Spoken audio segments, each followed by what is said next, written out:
5, 4, 3, 2, 1, 0. Hello everyone, CS4 here with the Tileable binary counter. By filling in the gaps, you can exponentially increase the storage you have within the same space as most binary counters. Now, a binary counter works by using a T flip-flop. The T flip-flop is a pulse that will toggle an output to be on or off. So one pulse there causes this to be on, and another pulse off. And the way a binary counter works is you have a series of T flip-flops, one going into another. So if I replace this here with another observer, that's going to create a pulse for that. Alright, now every 2 times that this one gets powered, this one will move back and then forward. So back, it does nothing.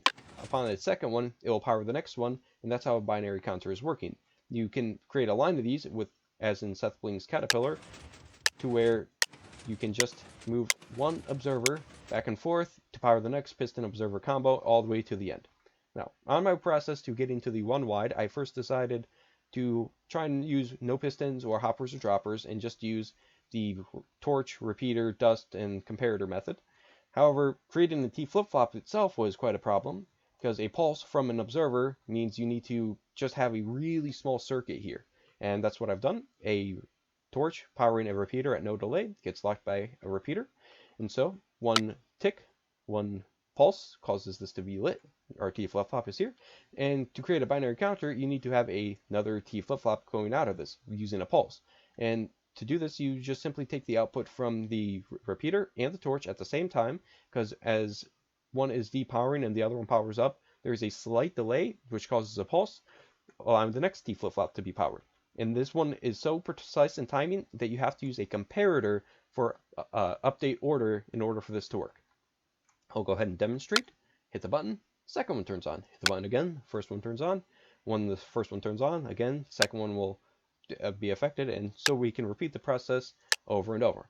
And because of how bulky this is, it just does not seem possible to do into a tileable design, but it's still fast and definitely usable. Now, the way I decided to set up the main designs is to use a retracting observer to power a rail underneath for something to power the next piston in line. In this case, this observer powers this rail for this observer to power the piston. Alright, and for this particular design, I just started spacing them out one and going upward 2 blocks for the rail, just so that there would be no interference. Now, here's a 1-second timer, and as we see, the binary counter is working just fine. However, we get to an issue. As 8 here is about to extend, 1 here is already extended, meaning there is a delay if you want to have an actual visual effect for a standard 1-second timer. At the start of the video, I used a much longer timer, which may seem why I was counting really slow, but that's just because I wanted to get the visual effect proper.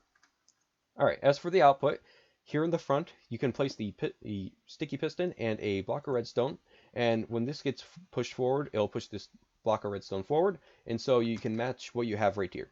If you want an inversion of what the actual thing is, like what I had for the countdown, you simply offset it by putting the block of redstone out one, and then when this powers forward, this gets retracted. So you have an inverse.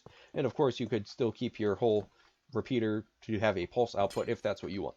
Now, the problem with this design is the fact that powered rails can only go up to like 8 or 9 blocks, and so this design is limited to that. In fact, here's the 2048 mark. So if all of these are filled, then that would mean you only have 4095, and one more would put it back to 0. Of course, that's the limit for any computer, but yeah, the other issue here is the fact that we have 2 observers, one to power the rail and one to power the piston, but after this first observer has powered the rail underneath to start that whole loop. So, before I get to the main design, the one that's infinitely expandable, I decided first to try and fix that whole observer problem, and that's what I've done here by simply placing redstone dust, which I know, yes, very laggy, directly into the next piston, then going back one and up. I then powered using more redstone dust, and then I had to use a repeater so that redstone dust doesn't cross. Of course, if quasi connectivity wasn't there, I could easily just simply replace this with like a piece of dust and go like that, obviously covering that up. But since quasi connectivity is a thing, that's not possible. And so yeah, this one is by all means much faster. However, it still has that delay, especially if you're going for further out ones and wanting a display.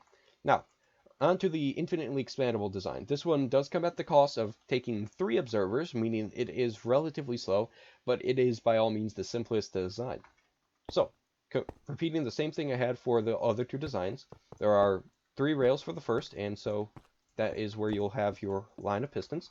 They will have an observer pointing down. It's pretty hard to get observers.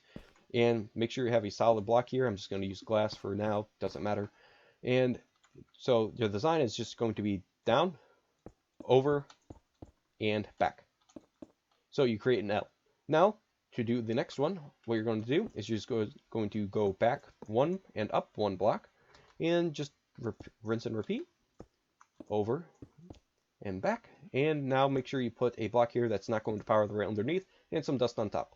And now all of them have a 3 observer delay, which is perfectly fine. And of course we can do this again, only needing 3 rails, down, over, out. And yes, you can infinitely expand this. However, again, it's going to be sluggish because you're waiting for observers.